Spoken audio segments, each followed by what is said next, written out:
하나님 아버지, 오늘도 하나님의 은혜 가운데 우리가 말씀 앞에 섰습니다. 하나님의 말씀은 살았고 운동력이 있어 좌우의 날선 어떤 것보다도 예리하여 마음과 심령과 골수를 찔러 쪼개기까지 하며 마음의 생각을 감찰하기까지 한다고 하셨사오니, 하나님, 이 시간 선포되어지는 말씀이 지식의 말씀을 넘어서서 하나님의 능력의 말씀, 권능의 말씀이 되게 하여 주시옵시고, 그래서 에스겔의 환상 가운데 나오는 그 마른 뼈들의 골짜기와 같은 우리의 심령들이 이 시간 다시 살아나서 여호와의 군대가 되는 역사가 있게 하여 주시기를 원합니다. 하나님의 크신 능력으로 우리를 덮으셔서 우리가 하나님의 말씀을 근거로 믿음으로 선포할 때에 어둠 모형들이 떠나가고 문제가 해결되어지고 역사가 나타나는 일들이 상식이 되게 하시고 일상이 되게 하여 주시옵시고, 그래서 이런 일들을 통하여 하나님의 살아계심을 세상 가운데 보여주고, 그리고 그 능력으로 아버지여 우리가 또한 사명 감당하는 일을 능히 감당하게 하여 주시기를 원합니다. 하나님의 그 크신 능력을 우리에게 덮으셔서 환난 가운데서도 어려운 일들 가운데서도 좌절할 수밖에 없는 그런 상황 가운데서도 우리가 언제나 승리의 찬양을 부를 수 있게 하여 주시옵시고, 주님께서 앞서가신 그 십자가의 길을 좌로나 우로나 치우치지 아니하고 끝까지 따라갈 수 있도록 하나님께서 지키고 보호하여 주시옵소서.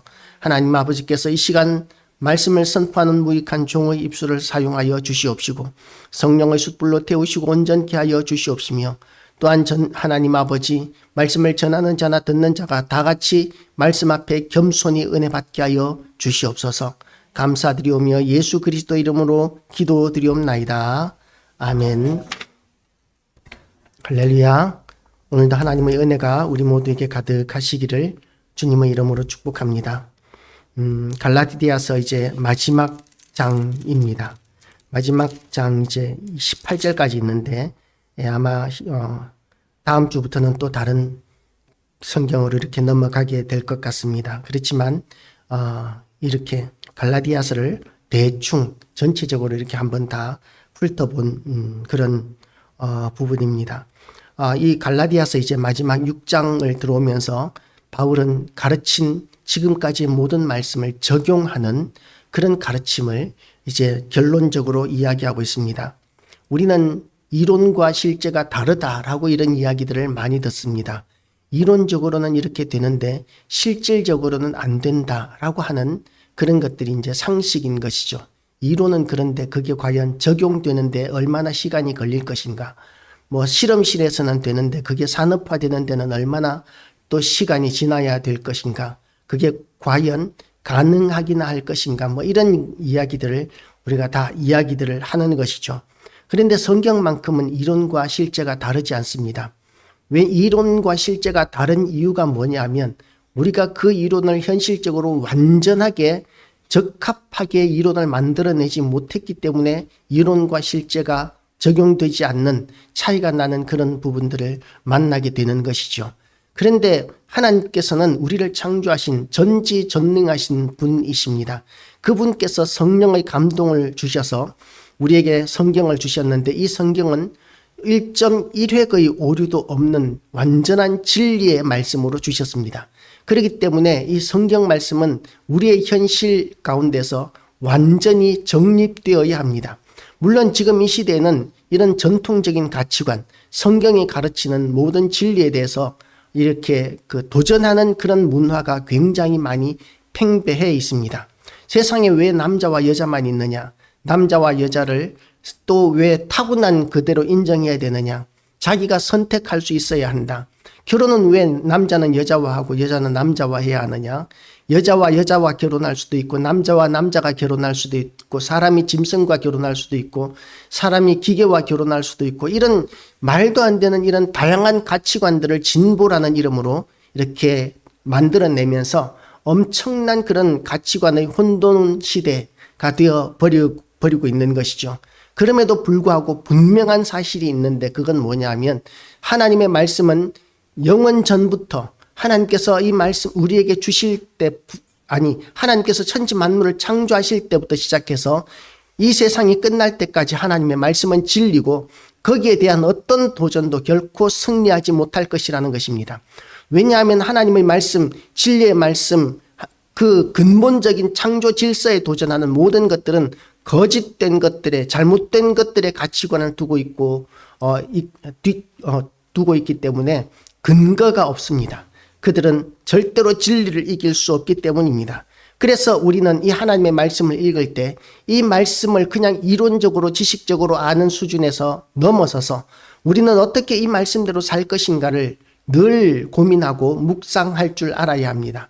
예수 그리스도께서도 말씀대로 오셔서 말씀대로 살다가 가셨습니다. 하나님의 말씀을 이루고 가신 분이시죠. 예수님은 말씀 그 자체이시기도 하시지만 또한 그 말씀을 선포하기만 한 것이 아니라 그 말씀대로 살다가 가셨다는 점에서 우리 그리스도인들은 모두가 다 하나님의 말씀대로 살다가 하나님 앞에 설 때에 우리는 당당하고 부끄럽지 않은 그런 일꾼으로, 그런 성도로 하나님 앞에 설 수 있게 될 것입니다. 그래서 갈라디아서의 결론 부분을 바울은 이제 적용으로 이렇게 이야기하고 있습니다. 형제들아, 사람이 만일 무슨 범죄한 일이 드러나거든 신령한 너희는 온유한 심령으로 그러한 자를 바로잡고 너 자신을 살펴보아 너도 시험을 받을까 두려워하라. 얼마나 귀한 말씀인지 모릅니다. 무슨 범죄한 일이 교회 안에 또 많이 있죠.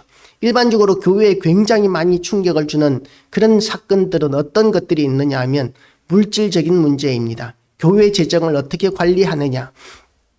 그것이 이제 투명하지 않고 부당하게 이렇게 사용되어질 때에 그때 교회가 많은 충격을 받고 많이 흔들리게 됩니다. 물론 우리 교회 같은 경우에는 이제 재정이랄 것이 별로 없기 때문에 그런 부분에서 뭐 깨끗할 수밖에는 없지만 오히려 드러내지 않는 이유가 드러낼 것이 없기 때문에 그렇기도 하지만 그렇지만 큰 교회들 같은 경우에는 이제 그 성도들이 사업하는 사람들은 사업을 위해서 큰 교회를 선택하기도 합니다. 건축할 때에 이제 교회 건축하는 성도가 있으면 그 건축을 이제 성도라는 이유 때문에 장로라는 이유 때문에 이렇게 하기도 하고 그리고 이제 여러 가지 부당하게 투명하지 않게 재정을 사용하는 것을 통해서 나중에 그것이 드러났을 때에 교회가 큰 상처를 입게 되는 경우들을 많이 우리는 보도를 통해서 볼 수 있는 것이죠. 하나님이라면, 우리가 만약에 하나님이라면 그런 부당한 일들이 일어났을 때에 어떻게 반응하고 싶습니까? 다 숨기고 싶고 덮어놓고 싶겠죠. 왜냐하면 교회가 상처를 받고 복음을 전하는데 그것이 유익하지 않을 것이라고 생각되기 때문입니다.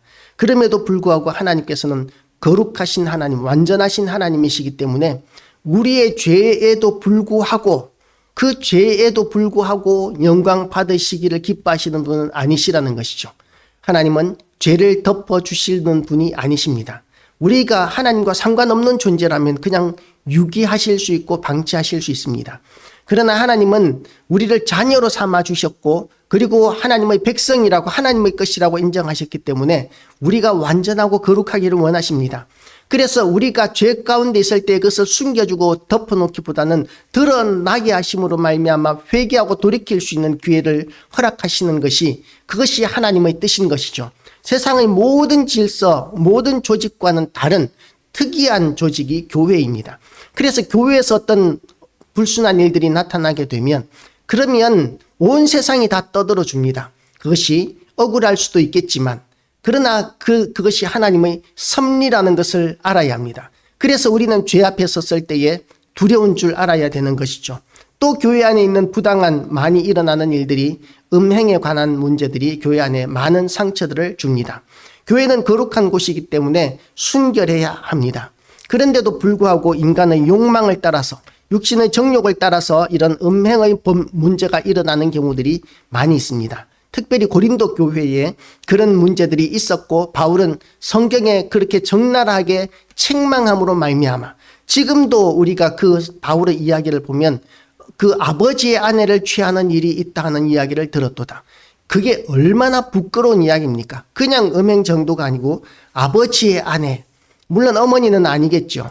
그런데 옛날에는 그런 친족 간의 그런 근친 문제도 굉장히 많이 있었고 지금도 물론 없다고 이야기할 수는 없지만 어쨌든 가장 부끄러운 일들이 근친 간의 이야기일 텐데 그런데 그런 일들까지도 성경에는 있다고 교회 안에 이런 일들이 있다고 기록하였고 그 이야기를 우리는 2000년이 지나도록 성경을 통해서 읽고 있는 것이죠.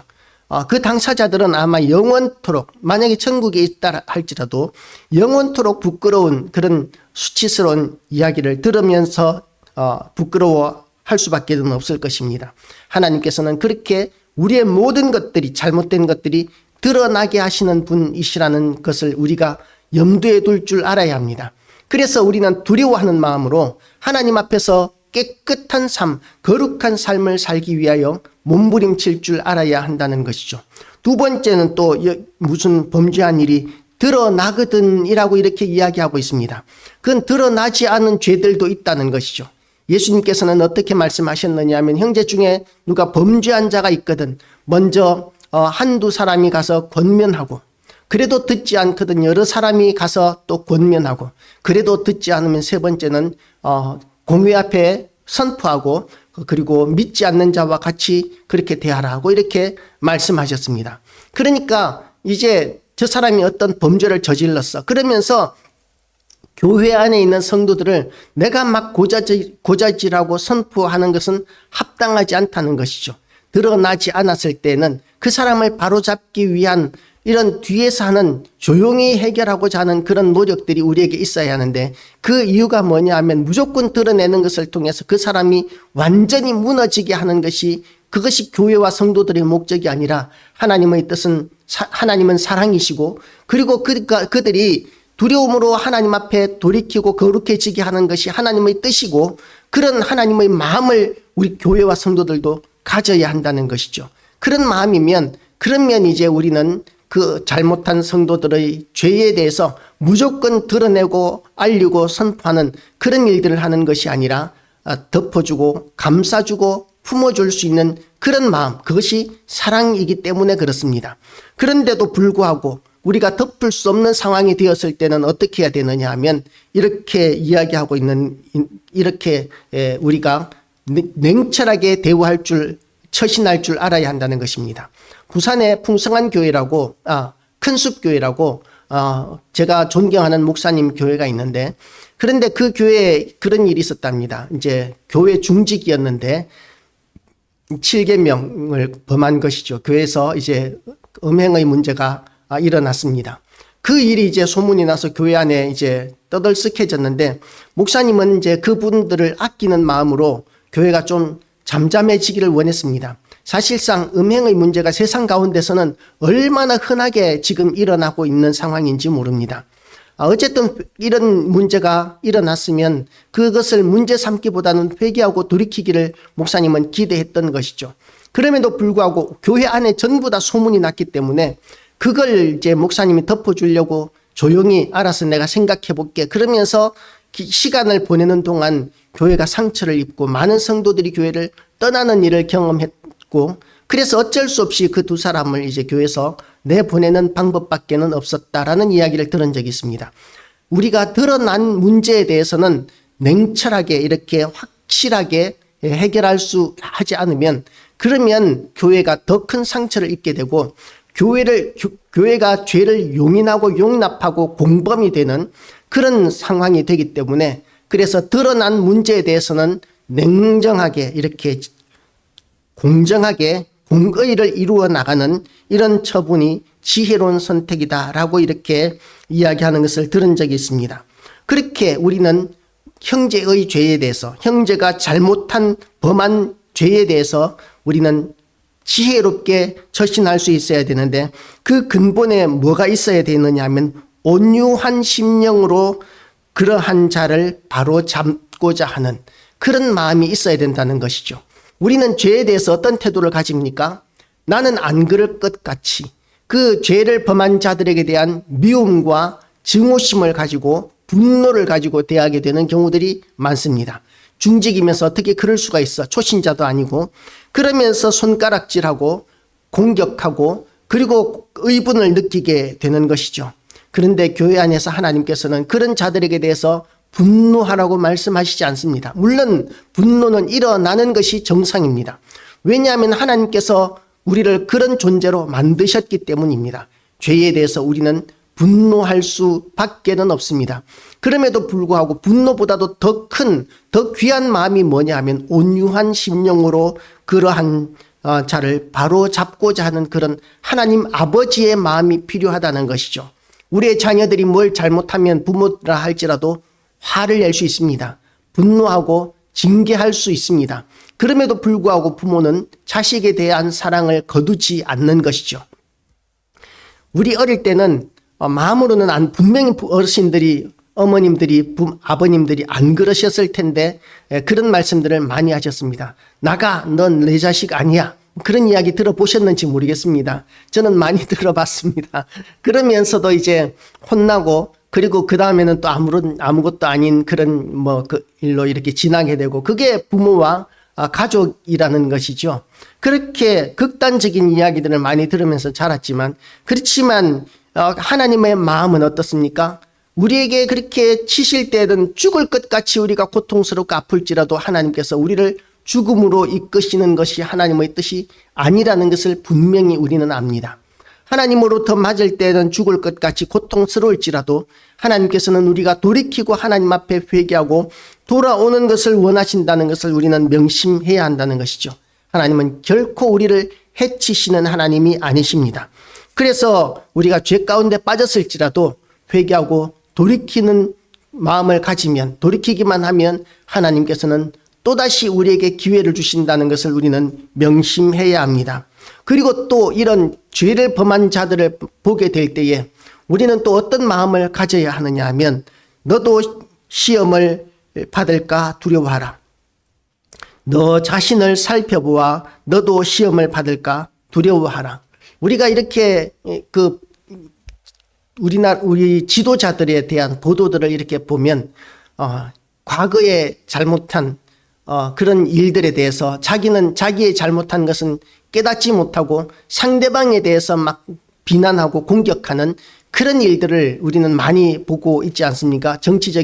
정치인들의 경우에는 지는 어땠는데 라는 그런 이야기, 과거에 자신이 했던 말로 지금의 죄에 대해서 이렇게 자기에게 너무나 적합한 그런 이야기들을 옛날에 했던 이야기들에 대해서 자기 말로 이렇게 자기를 징계하는 이런 일들을 많이 보고 있지 않습니까? 나은 사람이 하나도 없는 것 같습니다. 과거에 자기가 했던 말이 지금의 자기의 범죄에 대해서 그대로 적용되는 그런 상황들. 그건 뭐냐 하면 자기를 돌보지 않는 것이죠. 자기를 돌아보아야 합니다. 자신을 살펴보아야 합니다. 그리고 다른 사람들의 그 범죄를 보면서 나는 저런 죄에 빠지지 말아야 하는 그런 각오를 가져야 하고, 저런 범죄에 대한 속성이 나도 저런 죄를 혹시라도 저지를 수 있다는 그런 삼가하는 마음, 조심하는 마음을 우리는 더욱더 가져야 한다는 것입니다. 며칠 전에 교통사고를 보았는데 차가 아주 심하게 부서진 것 같아요. 그런데 그 교통사고 이렇게 보니까 아마도 차가 한 대는 불법 유턴을 하는데 직진하는 차가 그대로 박아버린 것 같아요. 그 사고 난 현장을 보니까 그런 것 같아요. 많이 달리는 길이었는데 아마 운전자들도 많이 다치지 않았을까 하는 그런 생각을 합니다. 그 모습을 보면 어떤 생각을 합니까? 사고 날 만한 짓을 했네라고 하시겠습니까? 아니죠. 더 조심해야 되겠다라는 그런 생각들을 우리가 하지 않습니까? 죄에 대해서도 마찬가지라는 것이죠. 저렇게 죄에 빠질 수가 있구나, 저렇게 유혹에 넘어갈 수가 있구나 하는 그런 생각을 우리 스스로도 해야 하고, 그리고 저 사람도 저랬는데 나도 그럴 수 있지가 아니라 나는 절대로 저런 실수를 범하지 말아야지 라는 그런 생각을 해야 한다는 것이죠. 이렇게 우리가 부끄러운 상황에 빠지게 되면 나만 수치를 당하는 것이 아니라 교회까지도 수치를 당하고 하나님의 영광을 가리는 그런 일들이 된다는 점에서 나의 그런 죄가 나 혼자로 끝나지 않는다는 사실을 명심하고, 우리는 하나님 앞에서, 세상 앞에서, 사람 앞에서 더욱더 거룩해지기를 힘쓰고, 그리고 죄 앞에서 우리는 나 자신이 두려워할 줄 알아야 한다는 것이죠. 그리고 그런 죄를 범한 자들에게 대해서 2절은 이렇게 이야기하고 있습니다. 너희가 짐을 서로 지라. 그리하면 그리스도의 법을 그리하여 그리스도의 법을 성취하라. 짐을 서로 지라는 해석은 두 가지로 이렇게 해석할 수 있을 것 같아요. 아니, 세 가지 정도로 해석이 가능할 것 같습니다. 첫 번째는 뭐냐면 그 다른 성도의 죄를 나의 죄로 여기는 것이죠. 그 사람이 죄를 범한 것은 나도 책임이 있어. 그 사람이 죄에 빠질 수밖에 없는 그런 상황을 내가 외면하고 눈 감았어 라고 이렇게 생각할 수 있는 것이죠. 예를 들어서 재정적인 그런 어려움이 있어서 교회의 어떤 물질에 손을 댈 수밖에 없는 그런 상황을 내가 몰라줬다라든지, 그런 유혹에 빠질 수 있는 그런 상황 가운데 있을 때 내가 전혀 그 사람에게 너무 무관심했다라든지, 뭐 이런 식으로 우리가 다른 사람들의 죄에 대해서 나는 책임이 없어가 아니라 나도 책임이 있어라고 이렇게 공동체 의식을 여기는 것, 그것이 이제 서로 짐을 지는 태도라고 첫 번째로 생각할 수 있습니다.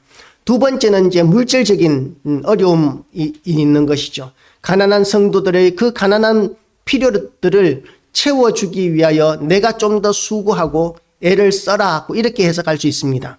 그러니까 교회는 선한 일을 감당해야 되는 곳이죠. 그리고 공동체는 서로 나누어주고 돕는 곳이죠.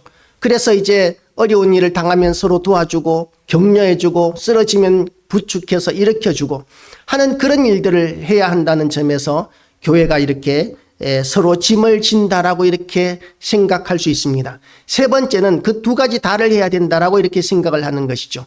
그래서 저는 이 짐을 서로 진다는 것이 서로 죄에 빠지지 않게 짐을 져주는 것과 또한 서로 어려운 상황 가운데 처하게 되었을 때에 서로를 도와주고 격려해주고 부축해주고 세워주고 위로해주는 그런 일들이 함께 우리가 감당해야 할 서로의 짐이라고 저는 그렇게 해석을 합니다. 그렇게 하여 그리스도의 법을 성취해 나가는 것이죠. 교회가 그렇게 돕는 것을 통해서 교회가 이렇게 서로 그리스도의 법을 성취해 나가는데, 그런데 제가 울산에서 개척교회 할 때 그런 일이 있었습니다. 알코올 중독자였었는데 그분이 이제 예배 시간은 안 나오더라고요. 한 번도 안 나온 것 같은데 교회는 자주 왔었어요. 교회는 자주 왔는데 예배 시간 예배 몇 번은 나왔었구나. 예배는 가끔씩 그렇게 나오기는 하는데 하여튼 저하고 면담하기 위하여는 자주 왔었습니다. 그분이 이제 택시 기사였는데 뭐 늘 술을 마시고 그러니까 일하는 날은 그렇게 많지가 않았어요. 그러니까 이제 그 교회 집사님 가운데 한 분이 택시회사 사장이었는데 그분이 이렇게 저한테 와서 이렇게 이야기하는 거예요.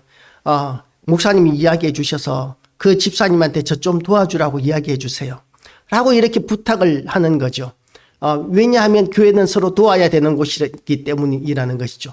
도우면 뭘 하겠습니까? 그분이 택시 운전할 수 있는데 택시 운전 못하는 이유가 술 때문에 못하는 것인데, 그런데 술은 끊지 않고 이렇게 도움만 받고자 하는 그런 태도는, 그것은 성경적인 태도가 아니라는 것을 우리는 알아야 합니다. 교회마다 그런 이야기들이 있는 것 같아요. 그렇게 어려운 형편에 있으면 다른 사람들이 자기를 당연히 도와야 되는 것으로 생각하는 그런 분들이 많이 있는 것 같습니다. 제가 상주에 있을 때 전도사였는데, 그런데 어떤 분이 교회에 와가지고 그분도 술이 많이 돼가지고 오신 것 같은데, 이렇게 큰 교회에 있으면 그러면 돈 없는 사람들 많이 도와야 되는 거 아니냐면서 그렇게 이제 돈을 요구하는 그런 사람도 있었습니다. 그런데 교회는 그런 곳이 아닙니다. 교회는 자발적으로 도와야 하는 곳이지 도움을 받겠다고 손 벌리는 것이 합리화되지는 않는 곳이라는 것이죠. 내가 다른 사람들을 도와야 하는 것은 하나님의 명령이지만, 그러나 당연히 내가 도움을 받아야 할 어려운 형편에 있는 사람이야 라고 그렇게 주장하면서 요구하라고 하나님께서 우리에게 명령하신 것은 없습니다.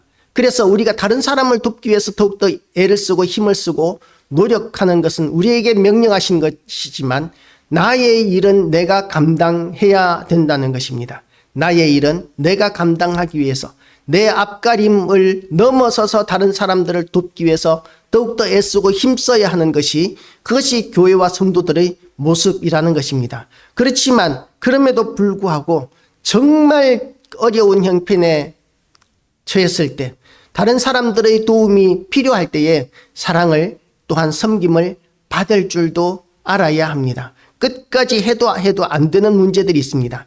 예를 들어서 무거운 짐이 있는데 혼자서는 절대로 못 드는 짐이 있습니다. 그런데 그런 짐을 들 때는 둘이서 같이 들어야 되는 것이죠. 지금은 이제 보니까 그 무거운 짐 가구를 옮기는 분들이라든지 가전제품을 옮기시는 분들 보면 야, 저런 걸 어떻게 혼자서 옮기나 싶을 정도로 무거운 걸 탁 등에 짊어지고 계단도 올라가고 그러시더라고요. 야, 저거는 둘이서 해도 무거운 건데 3명, 4명이 붙어야 될 텐데 뭐 그런 것들을 일하시는 분들은 요령이 있는지 혼자서 이렇게 짊어지고 하시는 분들도 있더라고요. 그런데 우리는 어떻습니까? 그렇게 감당할 수 없는 그런 무거운 짐을 만날 때도 있습니다.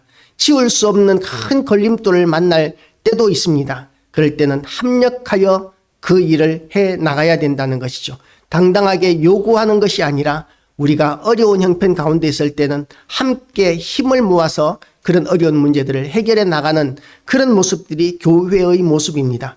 당당하게 요구할 수는 없지만 그것을 보는 우리 교회와 성도들은 자발적으로 도울 줄 알아야 하고 힘을 나누어 주고 짐을 함께 지는 그런 모습들을 보일 때에 교회는 더욱더 힘이 써지게 되는 것입니다.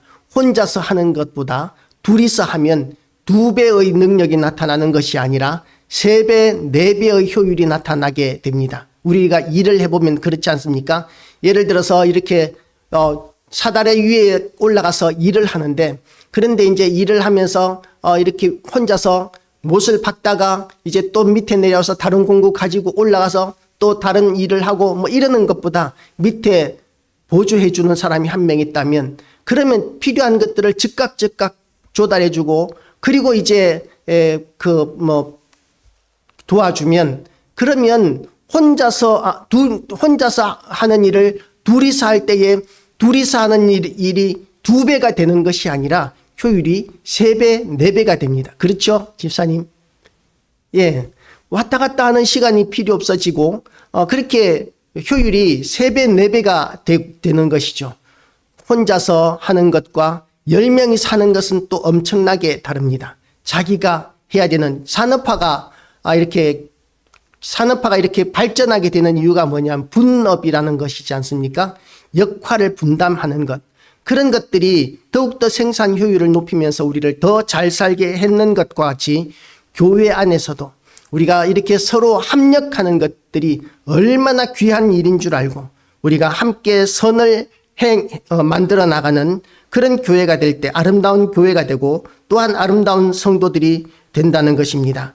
그리고 그럼에도 불구하고 아까도 이야기했지만 4절 말씀에서는 각각 자기의 일을 살피라. 그리하면 자랑할 것이 자기에게는 있어도 남에게는 있지 아니하리니 각각 자기의 짐을 질 것이라고 이렇게 이야기하고 있습니다. 그러니까 우리는 우리의 일을 성실하게 최선을 다해서 감당하는 가운데서 안 되는 일들에 대해서 함께 합력하는 그런 마음들을 가지라고 성경은 이야기하고 있습니다. 얹혀가고 묻어가고자 하는 그런 마음들이 우리에게 혹시라도 생기지 않도록 우리는 합력하여 선을 이루어 나가는 아름다운 교회를 세워나가게 되기를 주님의 이름으로 축복합니다.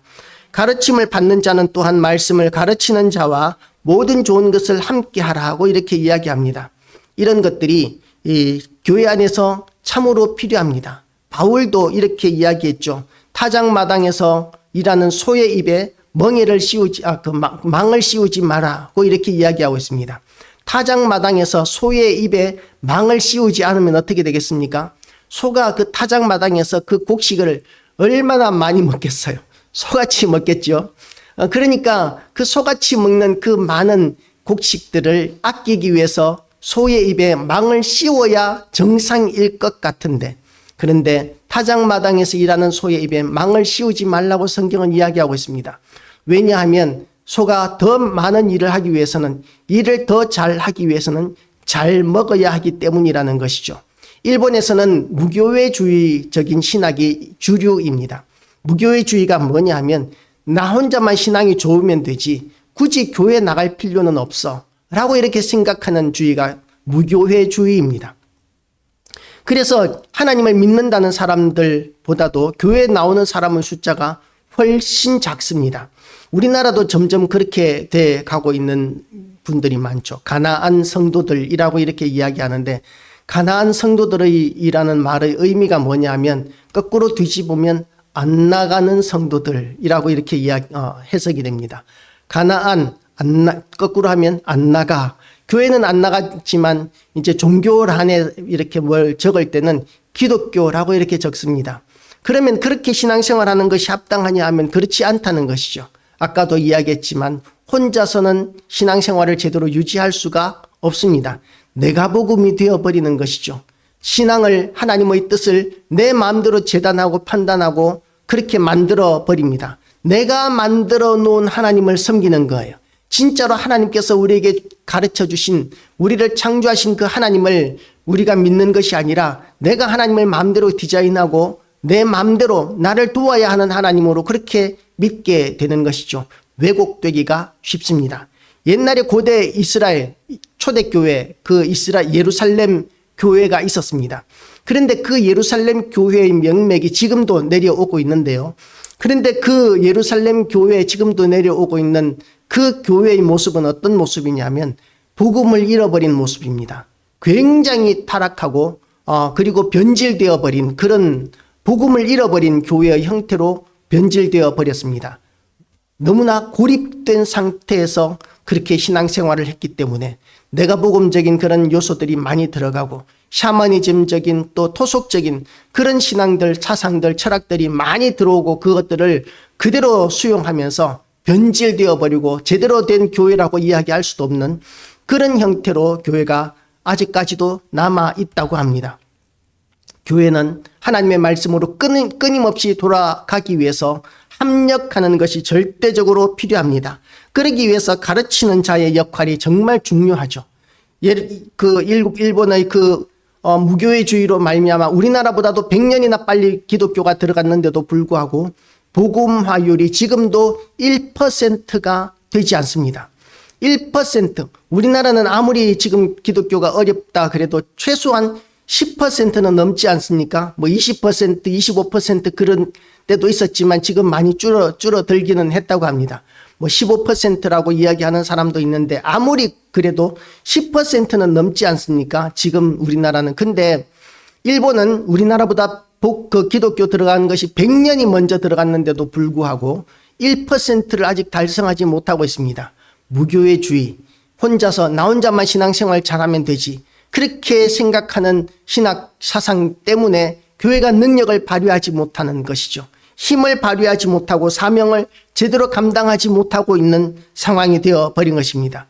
교회는 그래서 모여야 합니다. 나 혼자 이렇게 기독교 방송 보고 그러면 유튜브 보고 그러면 우리나라에서 설교 제일 잘하는 사람 목사님들 설교 들을 수 있고 그래서 교회 다니는 사람들보다 내가 기독교에 대해서는 더 많이 알아, 그렇게 이야기할 수 있겠지만 그럼에도 불구하고 혼자 신앙생활을 하면 합력하여 선을 이루어 나가는 그런 하나님께서 만들어 놓으신 질서를 이루어 나가지 못합니다. 그래서 이렇게 교회는 하나가 되어야 하고 그 하나가 되는 가운데 가장 중요한 것이 뭐냐면 하나님의 말씀입니다. 하나님의 말씀이 중심이 되어야 하고 기준이 되어야 하는데 그 말씀을 전적으로 연구하는 사람이, 전문적으로 연구하는 사람이 있어야 합니다. 제가 어릴 때는 그런 이야기들을 많이 들었습니다. 교리가 무슨 필요가 있어? 성경이면 제일이지. 라는 그런 이야기들을 많이 들었습니다. 그게 옳은 줄 알았어요. 그게 맞는 말인 줄 알았습니다. 그런데 맞지 않는 말이에요. 왜냐하면 성경을 제대로 이해하기 위해서 연구해야 할 것이 얼마나 많은지 모릅니다. 성경은 신약 성경만 해도 2000년 전에 기록이 된 거예요. 그리고 구약 성경은 거의 4000년 전부터 기록이 되었습니다. 그리고 또한 우리나라 땅에서 기록된 것이 아니라 중동 지역 이스라엘 땅에서 기록된 말씀들입니다. 그리고 이제 포로기에는 바벨론이라든지 아수르라든지 이런 쪽에서 기록된 말씀들이에요. 문화가 다르고 기록한 사람이 다르고 나라가 다르고 그런 직업이 다르고 언어가 다르고 그런 모든 것들이 다른 곳에서 기록한 그 성경을 우리가 제대로 이해하기 위해서는 그럼 그 사람이 어떤 상황에서 기록을 했는지, 누구를 향해서 기록을 했는지, 무슨 목적으로 하나님께서 그것을 기록하게 하셨는지, 또 어떤 상황에서 기록하게 하셨는지, 이런 모든 것들을 깊이 연구를 해야 하는데 우리 한 사람의 인생으로는 그런 것들을 제대로 연구할 수가 없습니다. 그래서 성학이라고 이야기할 수 있는 사람들, 성학이라는 말은 뭐냐 하면 거룩한 천재를 이야기하는 거예요. 거룩한 천재. 하나님께서 천재적인 지혜를 주셨는데 너무나 경건한 사람이라서 하나님으로부터 직접적인 계시를 받았다고 이야기할 정도로 그렇게 영적으로 깨어있는 사람들을 통해서 하나님께서 교리라는 것을 만드셨는데, 그 교리는 뭐냐 하면 성경을 요약하고 해석한 거예요. 성경을 요약하고 해석해서 성경을 우리같이 이렇게 깊이 연구하지 못하는 사람들은 교리라는 것을 보고, 그리고 성경을 보면 이해가 가는 거예요. 아, 성경이 이런 뜻이구나. 교리를 먼저 알고 나면 성경을 더욱더 쉽게 이해할 수 있는 그런 도구가 되는 것이죠. 그런데 그 교리가 무슨 필요 있어? 성경이면 되지. 그렇게 빼놓으면 이제 성경을 내가복음식으로 내 마음대로 해석을 하고 수많은 이단들이 일어나는 것이 그런 것입니다. 결국은 이단들이 일어나는 이유가 뭐냐 하면 모든 이단들은 무식해서 일어나는 거예요. 무식해서. 그래서 자기들은 진리라고 이렇게 이야기하지만 결국 신학을 제대로 한 사람들의 눈으로 보면 신천지라든지 어떤 이단이든지 간에 이 성경의 제대로 된 의미를 모르는 무식함에서 나오는 것이 이단이다라고 이렇게 이야기할 수 있는 것입니다. 그런데 우리가 그런 교리들을 다 빼놓으면 그러면 우리도 그렇게 너무나 무식해져서 이단에 쉽게 빠질 수밖에는 없는 것이죠. 그래서 가르치는 자의 역할이 중요합니다. 가르치는 자, 하나님께서 가르치는 자로 세운 사람은 성경을 연구하는 것과 가르치는 일에 전념을 다할 수 있도록 그렇게 배려해 주지 않는다면, 그러면 형제교회와 같은 그런 사건들이 생기게 됩니다. 형제교회 사건, 제가 기억하는 그 사건이었는데요. 평신도 중에서 열심히 있는 사람을 목사로 세웠습니다. 그런데 그 사람의 자녀가 이제 영양실조에다가 감기에 걸렸어요. 그러면 병원에 데리고 간다든지 이렇게 치료를 해야 되는데 귀신 들렸기 때문에 쫓아낸다고 그 아이들을 영양실조에다 감기가 걸려서 건강이 무너져 가고 있는 아이를 때리는 거예요. 그래서 그 아이들이 죽었다는 뉴스를 본 적이 있습니다. 목사가 자녀들을 때려 죽였다. 한참 동안 시끄럽게 떠들었던 그런 너무나 안타까운 소식을 우리는 아직도 기억하시는 분들이 많을 것입니다. 그런 무식한 일들이 일어날 수 있게 된다는 것이죠. 그래서 하나님께서는 이렇게 가르치는 자에게 하나님께서는 교회에서 그 가르치는 자의 모든 필요한 것들을 공급하게 하시고, 가르치는 자는 하나님의 말씀을 연구하는 것과 가르치는 것에 전념하게 하셨는데, 이 옛날의 구약 시대에는 레위인들에게 그 일을 하게 하셨고 신약 시대에는 교회의 지도자들에게 하나님께서는 그 일을 감당하게 하셨습니다. 물론 지금 이제 시대가 너무나 많이 바뀌어서 연약한 교회들은 목회자들이 이중직을 하기도 하지만 어쨌든 가장 합당한 것은 목회자는 목회에 전념하는 것, 그것이 가장 바람직한 모습이라는 것이죠. 그리고 하나님께서는 이런 모든 좋은 것들을 함께하는 성도들에게 하나님께서 갚아주시는 하나님이십니다. 제가 처음 이제 목사가 돼가지고 울산에서 개척교회를 열었을 때에 명절이 되고 이렇게 생일이 되고 그러니까 성도들이 선물들을 가지고 오는데 얼마나 민망하고, 제가 그런 선물들을 제대로 받아보거나 하지 않으니까 이게 민망하고 미안하고, 왜냐하면 개척교회 성도들이 얼마나 대체로 가난하고 어렵지 않습니까? 부자들이 개척교회 안 오지 않습니까? 그런데 그런 어려운 형편 가운데서 정성껏 준비하는 선물들이 너무 미안하고 그래서 이런 거 하지 마세요 라고 이렇게 이야기했는데, 하나님께서는 뭐라고 이야기하시느냐 하면 내가 그 아이들에게 복 주기 위하여서 하는 일인데 네가 왜 복을 막으려고 하느냐 라는 그런 말씀을 저에게 주시더라는 것이죠. 제가 자격이 있어서 받는 것이 아니라 하나님께서 교회를 세우기 위해서, 또한 그 성도들에게 복 주기 위해서 하나님께서 그렇게 섬기게 하신다라는 것입니다. 어떤 성도는 가진 것이 너무나 없어서 이렇게 섬기지 못하는데 하나님께서 그 성도에게 복 주기를 원하셨습니다. 그래서 그 성도에게 뭘 시키시느냐 하면 교회 청소를 시키셨어요. 혼자서 이제 교회 청소를 다는 것이죠. 그렇게 큰 면적은 아니었지만 상가 2층 그 교회가 그렇게 큰 면적은 아니었지만 매주 그렇게 화장실 청소하고 그렇게 교회 청소를 그분이 혼자서 했었습니다. 그랬더니 하나님께서 그 어렵고 힘든 형편에서 아이들이 공부에 눈을 뜨게 하시고 그리고 성적이 올라가게 하시고 그리고 이제 또한 집도 좀 더 좋은 곳으로 이사 갈 수 있게 하시고 부채 문제에 있어서도 하나님께서 숨통을 틔워주시고 그렇게 하나님께서 도우시는 것을 본 적이 있습니다. 하나님께서는 이렇게 교회를 제대로 세우시기 위해서 여러 가지 일들을 하시는데 가르침을 받는 자를 세우는 것을 통해서 하나님께서 교회를 세우는 그런 질서를 지켜 나가시는 것이고 이것은 그냥 목사를 위해서가 아니라 성도들을 위해서도 하나님께서는 그런 방법을 사용하신다는 것이죠. 하나님께서 살아계시고 또한 역사하신다는 믿음이 없이는 절대로 할 수 없는 일입니다. 왜냐하면 선한 일을 한다는 것이 쉬운 일이 아니에요.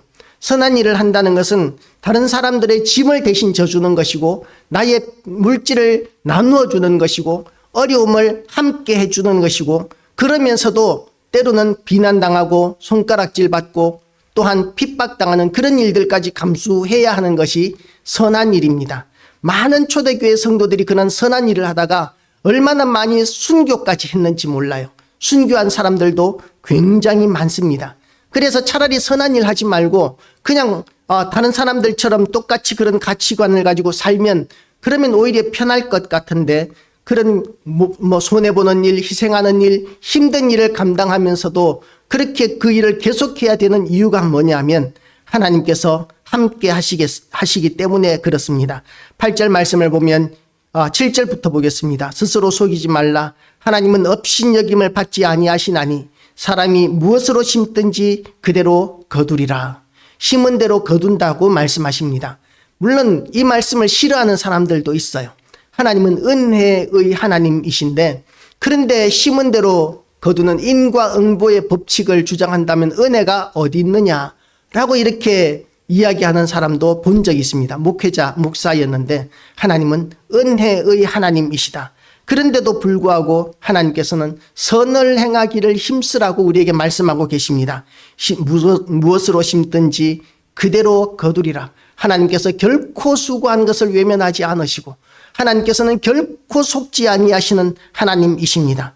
자기의 8절 자기의 육체를 위하여 심는 자는 육체로부터 썩어질 것을 거두고 성령을 위하여 심는 자는 성령으로부터 영생을 거두리라. 하나님께서 이렇게 갚아주시는 하나님, 결코 잊지 아니하시는 하나님, 우리가 수고한 것과는 비교도 되지 않을 만큼 풍성한 것, 큰 것으로 갚아주시는 하나님이시라고 성경은 끊임없이 이야기하고 있고 그리고 우리가 이렇게 신앙생활하면서 얼마나 많은 그런 감정들을 쉽게 접할 수 있는지 모릅니다. 그리고 또한 9절은 이렇게 이야기합니다. 우리가 선을 행하되 낙심하지 말지니 낙심할 만한 일들이 많기 때문에 낙심하지 말라고 하시는 것이죠. 선을 행하면 격려를 받고 위로를 받고 보상을 받기만 한다면 그러면 왜 선을 행하면서 낙심하겠습니까? 선을 행하면 낙심할 일들이 많아요. 그리고 손해보는 것 같은 그런 상황들이 많아요. 억울한 일들이 많이 생깁니다. 그럼에도 불구하고 그런 일들이 있을 것인데 그럼에도 불구하고 낙심하지 말라고 말씀하십니다. 왜냐하면 포기하지 아니하면 때가 이름에 거두리라. 하나님의 때에 거두게 하시는 하나님이십니다. 그러므로 우리는 기회 있는 대로 모든 이에게 착한 일을 하되 더욱 믿음의 가정들에게 할지니라. 순서가 있다는 거예요. 순서가. 우리가 이렇게 가난한 나라를 돕는 일은 쉽습니다. 저 멀리 외국에 나가 있는 선교사들을 돕는 일들은 쉽습니다. 그런데 함께 교회 안에서 함께 신앙생활하는 바로 옆에서 예배드리는 집사님과 싸우는 일들이 얼마나 많은지 몰라요. 왜 그 집사님만 그렇게 편하게 예배만 드리고 나만 왜 주방 일을 해야 돼? 그러는 싸움들이 있다고 목회자 성경 연구 모임에서 그러는 분이 있어요. 지난주에 이야기를 들었는데요. 그 집사님은 하는 게 없대요. 교회에서 하는 게 없대. 그냥 예배만 드리면 집에 간대요. 그런데 그 집사님의 역할이 뭐냐 하면 그 집사님이 또 이렇게 생각이 참 많아가지고 교회가 해야 될 일, 바람직한 일들에 대해서 이렇게 방향을 잡고 또 무슨 일을 시작하는, 사업을 시작하는 이런 일들을 잘한대요. 그래서 그냥 이분은 뭐 몸으로 이렇게 고생하는 일들은 거의 안 하다시피 하고 손을 안 대기 때문에 손가락질 많이 받고 미움을 많이 받는데, 그런데 자기의 그런 타고난 은사나 역할이 또 있어서 교회에 굉장히 유익한 일들을 또 많이 한다는 그런 이야기를 들은 적이 있습니다. 그러니까 나와 비교하면 저 사람은 왜 말로만 이래? 저 사람은 나는 왜 이렇게 수고롭게 손해보는 일만 해? 뭐 이렇게 비교를 하게 되면 그러면 우리는 낭망하게 되고 포기하게 되는데, 그런데 낙심하지 말고 포기하지 말라고 이렇게 성경은 이야기하고 있습니다. 그리고 그 순서가 우리가 믿음의 가정들에게 교회 안에서 선한 일들을 먼저 할 수 있어야 합니다. 우리 성도들은 어려운데, 그런데 저 멀리 있는 얼굴도 모르는, 무슨 사역을 하는지도 모르는 선교사를 먼저 돕는다든지 뭐 그것도 도와야 되죠. 그럼에도 불구하고 순서는 우리 가족이 먼저고 우리 성도가 먼저고 우리 이웃이 먼저고, 그래서 예수님께서도 예루살렘과 온 유대와 사마리아와 땅끝, 이렇게 우리가 복음을 전할 순서를 말씀하셨던 것이죠. 그렇게 우리가 우선순위를 제대로 정립하는 지혜로운 성도가 되셔서 하나님께서 우리에게 주신 사명 감당하는 일에 우리가 큰 열매를 맺어 나가는 교회와 성도들 다 되시기를 주님의 이름으로 축복합니다. 기도하시겠습니다. 하나님 아버지, 오늘도 우리에게 은혜의 말씀 허락하여 주심을 감사드립니다. 우리에게 이제 말씀대로 어떻게 살아야 할지에 대한 적용의 문제에 있어서 우리가 관념적으로가 아니라 행함과 진실함으로 하나님 앞에서 선한 일을 감당하게 하여 주시옵시고, 교회 안에서도 우리가 하나님 앞에서 선한 일들을 함께 해 나가게 하여 주시기를 원합니다.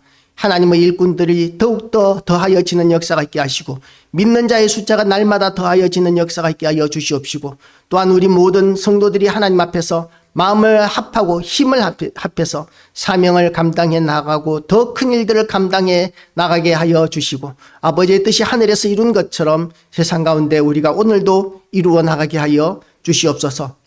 모든 영광 하나님께 돌려드리오며 예수 그리스도 이름으로 기도드리옵나이다. 아멘.